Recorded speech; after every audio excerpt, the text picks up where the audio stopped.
बारिश के पानी में टायर फंसे, लाइट की हल्की चमक, पार्क की बेंच पे धूल से नाई दे, सांस में सर्दी का लम्स। असलम की आवाज गूंजे, घड़ियां टुक टुक करती रहे, काले कोट वाले अपने हाथ में पर्चे, सड़क पे कदम जमे रहे।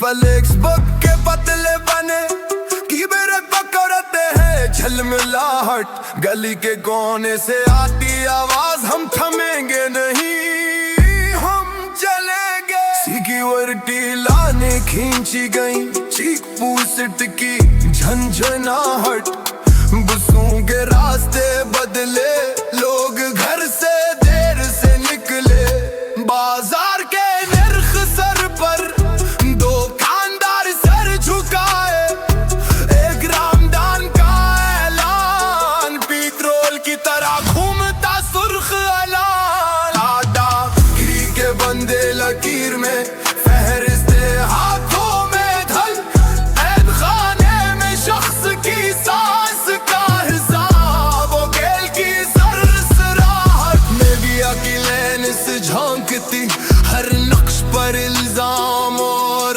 सच, राहदारियां बंद, मोबाइल की स्क्रीन पे खबरों की हड़ताल, चमकती गाड़ियां, सायों में खौफ, शोर में खामोशी का जाल। हमने देखा ये मंजर, हमने महसूस किए सख्ती, हमने देखा ये मंजर, हमने महसूस किए सख्ती। पेट्रोल पंप के करीब दो लोग, बहस में सुर्खी चेहरे पर, गली के सगार में छुपी भोक, बचे हाथ में छूटी सी फट,